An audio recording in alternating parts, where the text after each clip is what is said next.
Hi, welcome to EPG Pathshala Spanish. We are in the paper entitled Advanced Spanish Grammar. I am Gaurav Kumar and I teach Spanish in the Center of Spanish, Portuguese, Italian and Latin American Studies in Jawaharlal Nehru University, New Delhi. The title of this module is Repaso 5 and it aims to provide a revision of the earlier modules through practice exercises and summarizing the topics in an encapsulated manner. The present tense can be used to refer to the immediate future, and with certain expressions it can refer to the past action as well. It is used to discuss immediate future actions or recent past actions. Also, you already know the constructs of ir plus a plus verb to refer to future action, and the other construct of acabar plus de plus verb to refer to a recent past action. Let us see the case with some sentences where the present is used in the future. Espérame un poco. Acabo pronto. Espérame un poco. Acabo pronto. Llaman a la puerta. No te levantes, abro yo. Hay que tomar una decisión. De acuerdo, hablamos mañana. So the English version for these sentences: wait for me a bit, I am finishing soon. Someone's knocking the door. Don't get up, I open. There's a decision to be made. Agreed, we talk tomorrow. To talk about the near future when something is already agreed or planned. ¿Cuándo empiezan las clases? El 7 de octubre. ¿Cuándo son las elecciones? En marzo, creo. In English, when do classes start? On October 7th. When are the elections? In March, I think. Often these are future actions regarding schedules. Date prisa. El avión sale a las 6:20. Hurry up. The plane leaves at 6:20. To make predictions about something that we are fully convinced that will happen. Seguro que me contratan. Surely they will hire me. Hay mucha niebla. Hoy no despegan los aviones. There is a lot of fog. Planes will not take off today. The past can be expressed with the present tense. This structure is also possible in English. For example, many a times in formal context, the past historical events are written using the tenses in the present. Let us see the example. Fue en Génova, en Italia, nació Cristóbal Colón en el año 1451. Ya desde joven era aficionado de la vida marina. En Portugal se le ocurrió la idea de buscar una ruta marítima hacia China e India y arregló su primer viaje con el respaldo de Isabel de Castilla en 1492.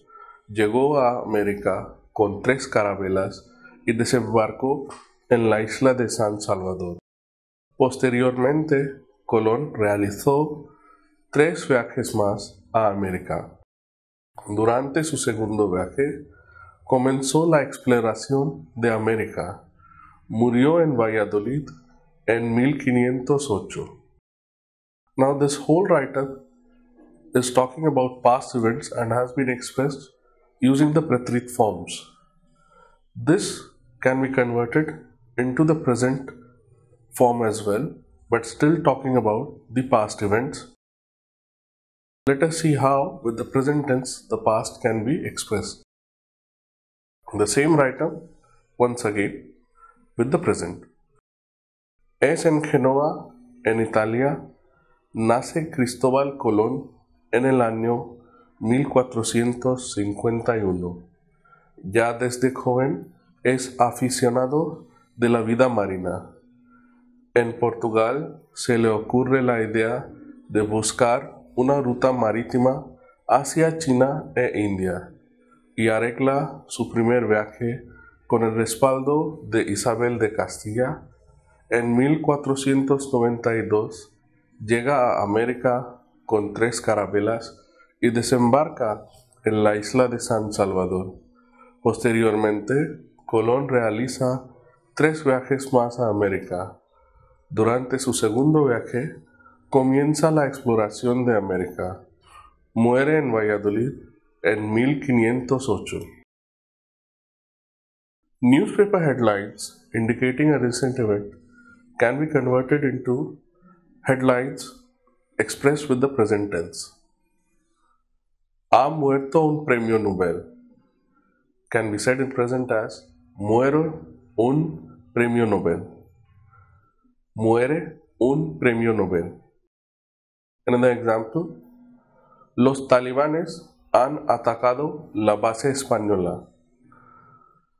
Now, the same in present tense. Los talibanes atacan la base española. The present tense can also be used for other functions, such as to give instructions. ¿Cómo cambio la bombilla? Primero desenchufas la lámpara, luego sacas la bombilla vieja y compruebas que está fundida. First unplug the lamp, then take out the old bulb and check if it is fused. Make suggestions. Mañana no tengo que madrugar. ¿Salimos esta noche? Tomorrow, I don't have to get up early. We go out tonight? ¿Por qué no? Plus presente de indicativo. Hace mucho que no vemos a Ana.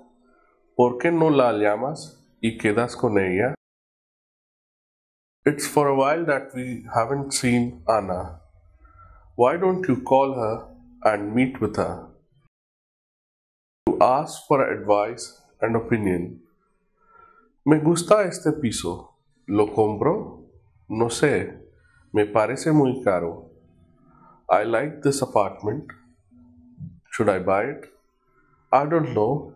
It seems very expensive. To offer help, ask for favors or making polite requests. Te plancho esta camisa. May I iron this shirt for you?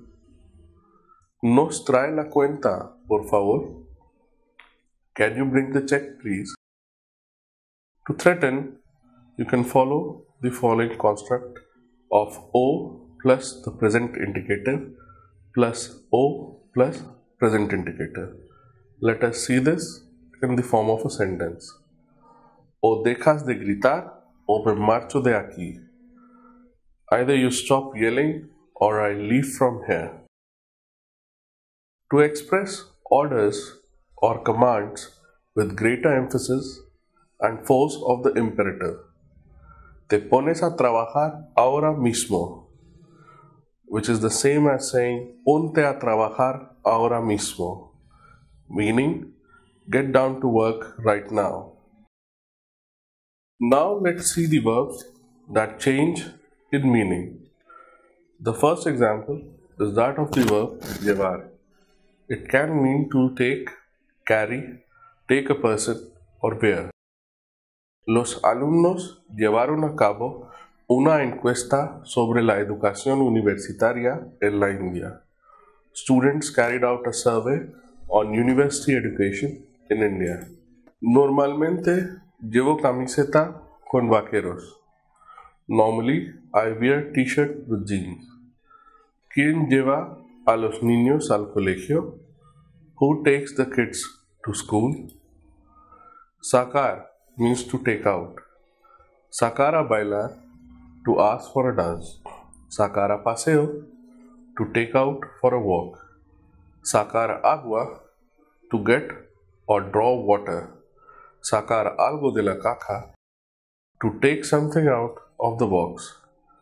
Sacar una foto, to take a picture. Sacar notas, to get grades. Los turistas sacaron muchas fotos. El mago sacó un conejo de su sombrero. Siempre saca ella la máxima nota. Some words, apart from having multiple meanings, also have a difference in meaning when used in the reflexive form as compared to the regular form. Acusar means to accuse, acusarse to confess or to admit. Acusaron a Elena de manipular los resultados. They accused Elena of manipulating the results. Me acuso de ser adicto al alcohol. I admit to being an alcohol addict. Parecer, to seem like. Parecerse, to look physically like. La situación de Bolivia no es lo que parece. The situation in Bolivia isn't what it seems like. Él se parece a Amitabh Bachchan. He looks like Amitabh Bachchan. Llamar, to call. ¿Cuándo quieres que te llame? When do you want me to call you? Llamarse, to be named as. Mis hermanos se llaman Raúl y Pedro. My brothers are called Raúl y Pedro. Comí el pastel. I ate the cake. Me comí el pastel. I ate up the whole cake. Jugar, to play. Jugamos al cricket en nuestro barrio. We play cricket in our neighborhood. Jugarse, to risk, to bet. Me juego mi pulsera de oro a que la India ganará. I bet my gold bracelet on India's win. Some verbs can have different English meanings depending on when they are used in the present or the preterite form. Saber la verdad. Nadie sabe la verdad de tus hechos. Nobody knows the truth of your actions. Ayer supe la verdad. Yesterday I found out the truth. No quieres la invitación. You don't want the invitation. No quisiste la invitación. You rejected the invitation. Conocer, to know. No conozco a nadie en esta ciudad. Soy nuevo aquí. I don't know anybody in this city. I am new here. La conocí en América. I met her in America. Now let's revise the unipersonal verbs. Proper unipersonal verbs are those that can only be conjugated in the infinitive and the third person singular of all the tenses and have no subject. Most of these verbs refer to natural, meteorological, or atmospheric phenomena, although they are not the only ones. Let's take the verb llover, which means to rain. It is a stem changing verb and the O changes into UE. The third person singular is the only possible in all tenses and moods. Obviously, the command form cannot be used with such verbs, but the indicative and subjunctive are possible in the different tenses of past, present, and future, but only corresponding to the third person singular. In indicative for the verb llover, the forms are present llueve, past llovió, imperfect past llovía, future lloverá. In the subjunctive, present llueva, imperfect lloviera, conditional llovería, gerund lloviendo, and the past participle llovido. El departamento meteorológico pronostica que mañana va a llover. The meteorological department predicts that it is going to rain tomorrow. Ayer llovió a cántaros en Mumbai. Yesterday it rained cats and dogs in Mumbai. Este monsoon ha llovido poco. This monsoon it has rained less. Espero que llueva en la semana que viene.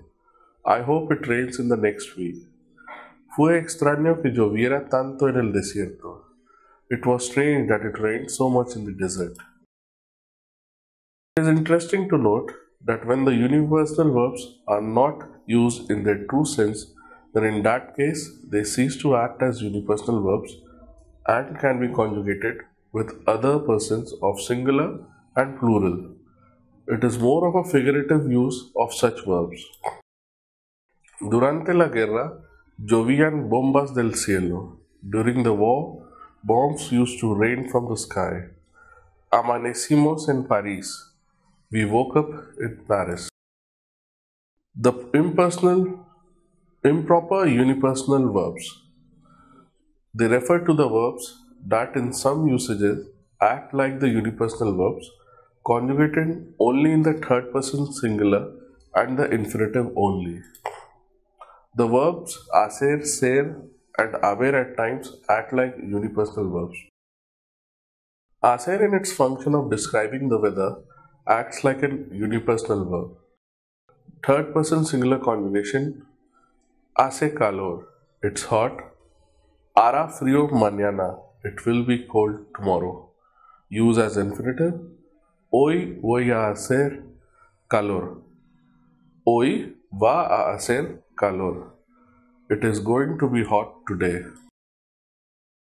The expression hace que and hace in order to express the duration of time also is invariable and behaves like the unipersonal verbs.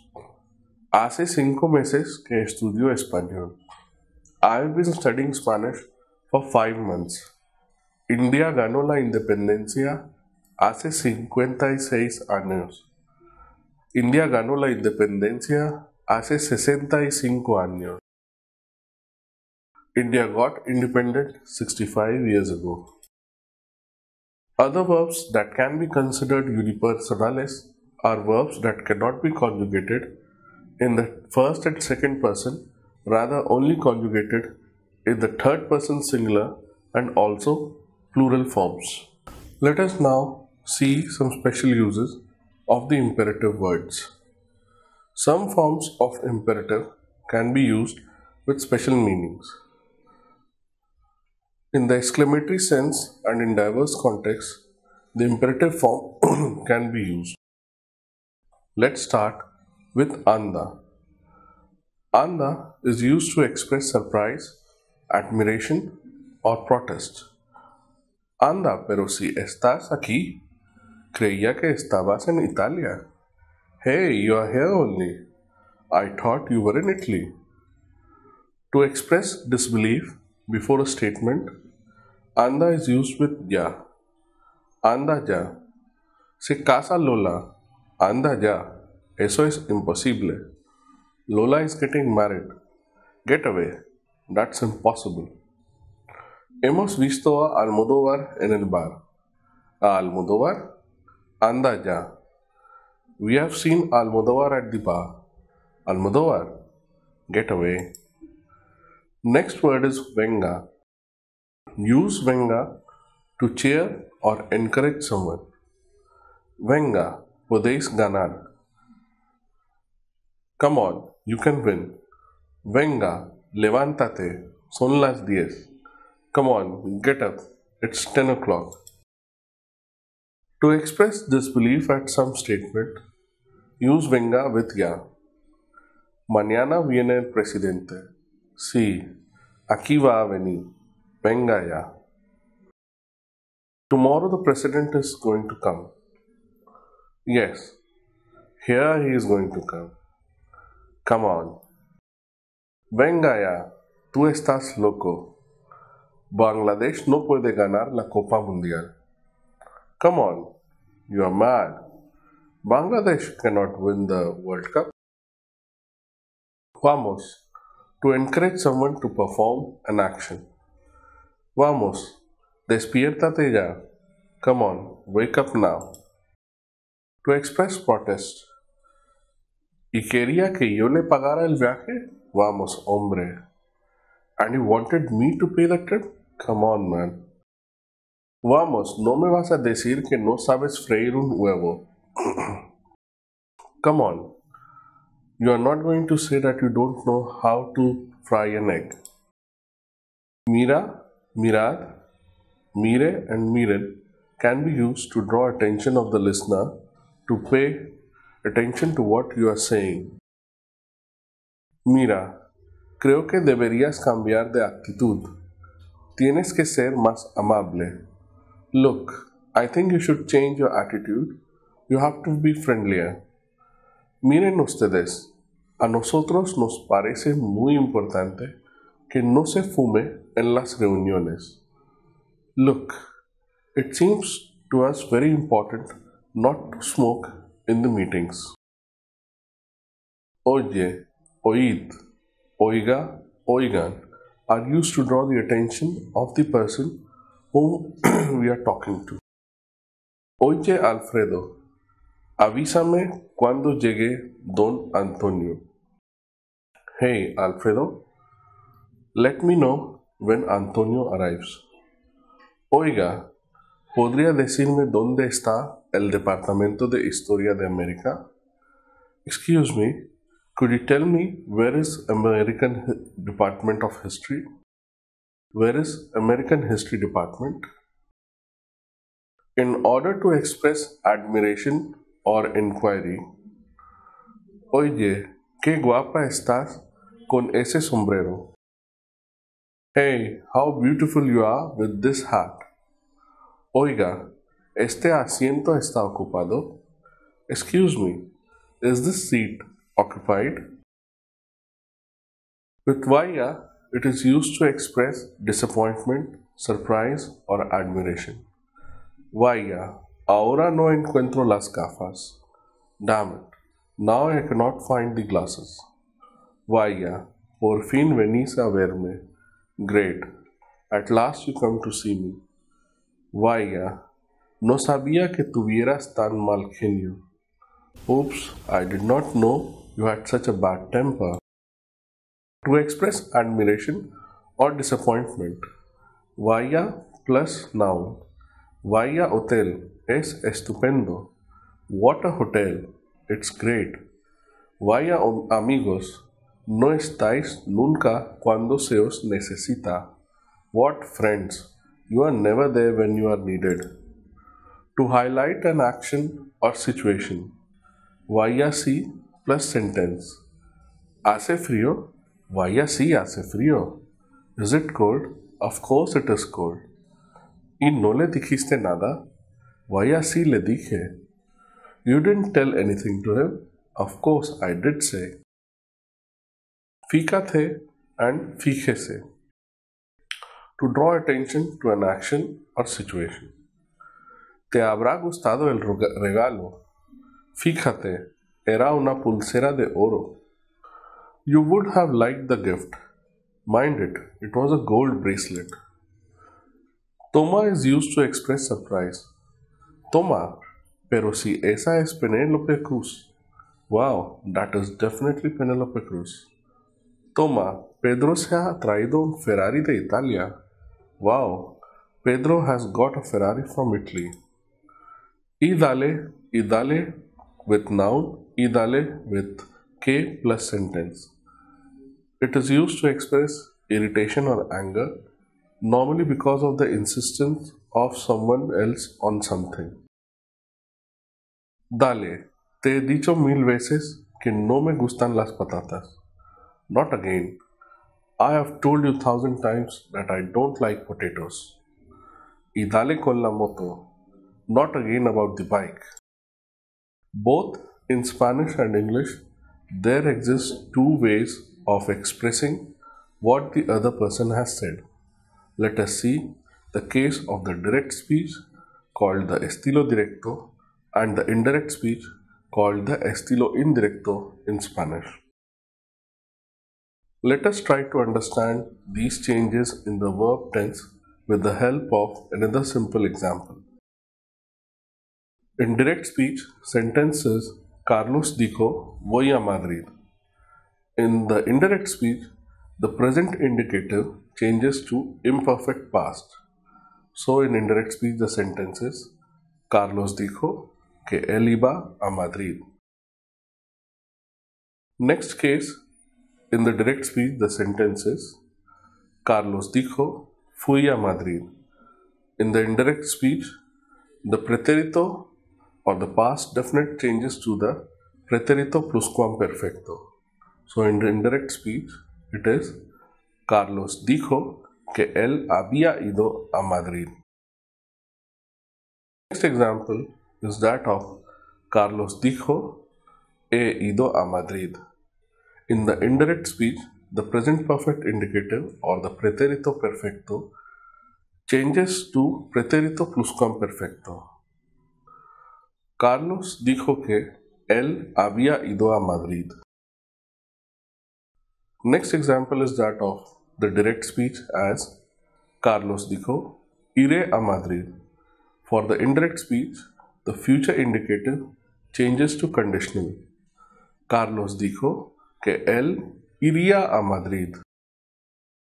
Carlos dijo habré ido a Madrid. This is in direct speech. So, in the indirect speech, the future perfect indicative changes to conditional perfect.